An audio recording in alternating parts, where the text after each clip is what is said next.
A very warm and charming morning to everyone. It's me Palak Priya, the student of Educare Institute. तो आज हम लोग पढ़ेंगे class 10th के physics का एक बहुत ही interesting topic reflection of light. तो हम स्टार्ट करते हैं। तो जो सबसे पहला क्वेश्चन हमारी स्लाइड पे आ रहा है वो है, do you know which phenomena was first observed by the human beings in the early days? मतलब क्या आपको पता है कि कौन सी ऐसी फेनोमेना थी जो अर्ली डेज के ह्यूमन बीइंग ने सबसे पहले ऑब्जर्व किया था? अब हम इसका आंसर जानते हैं। अर्ली डेज के ह्यूमन बीइंग्स कौन होंगे? हमारे एंसेस्टर्स, हमारे पूर्वज, मतलब आदि मानव या आदिवासी।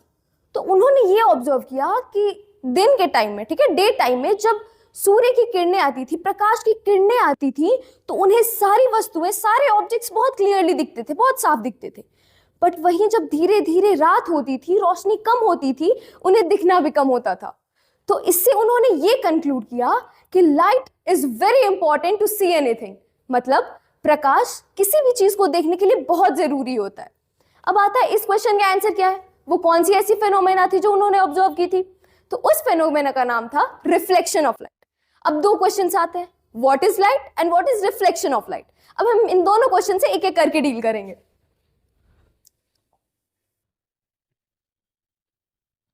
तुम्हारा पहला क्वेश्चन है व्हाट इज लाइट और दूसरा है reflection of light.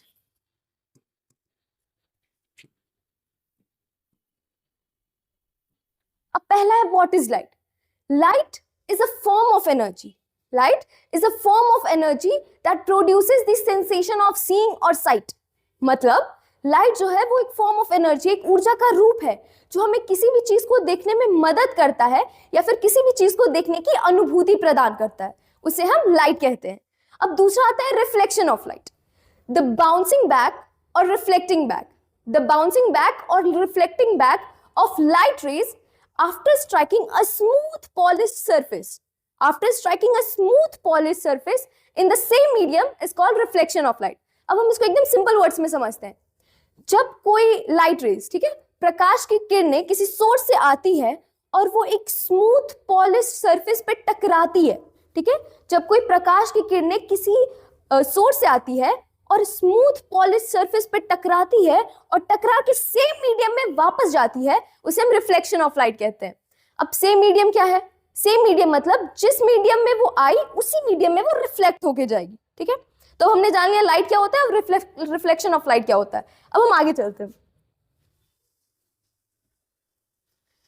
The most important organ among the 5 sense organ is I.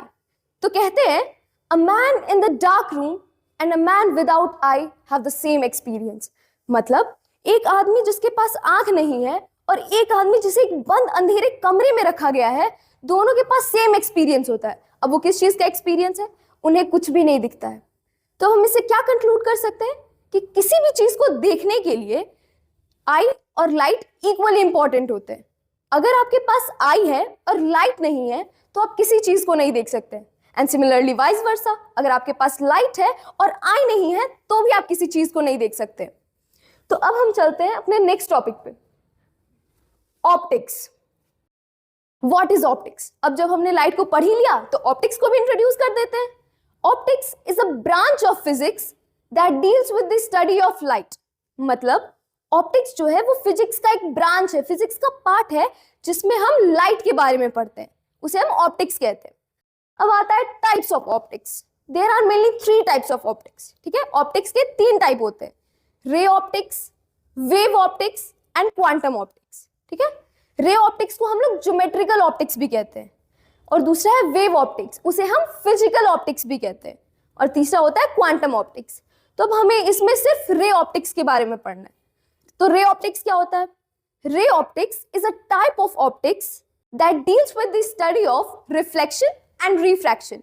मतलब रे ऑप्टिक्स ऑप्टिक्स का एक टाइप है जिसमें हम रिफ्लेक्शन और रिफ्रैक्शन के बारे में पढ़ते हैं, ठीक है, उसे हम रे ऑप्टिक्स कहते हैं। अब हम चलते हैं अपने नेक्स्ट टॉपिक पे, सोर्स ऑफ लाइट। अब सोर्स ऑफ लाइट क्या होता है? अब हमने लाइट के बारे में पढ़ लिया, रिफ्लेक्शन ऑफ लाइट के बारे में पढ़ लिया, अब हम सोर्स ऑफ लाइट के बारे में जानेंगे। एनीथिंग और any object that emits light is called source of light, ठीक है। कोई भी वस्तु या फिर कोई भी सामान जो लाइट को निकालती हो, ठीक है, प्रकाश को निकालती हो, उसे हम सोर्स ऑफ लाइट कहते हैं, ठीक है। जिससे भी जिस ऑब्जेक्ट से भी प्रकाश निकलती हो उसे हम सोर्स ऑफ लाइट कहते हैं। तो जैसे यहाँ पे बहुत सारे एग्जांपल्स दिए हुए हैं, bulb, sun, lighter, lamp etcetera, ये सारे सोर्स ऑफ लाइट के एग्जांपल्स हैं।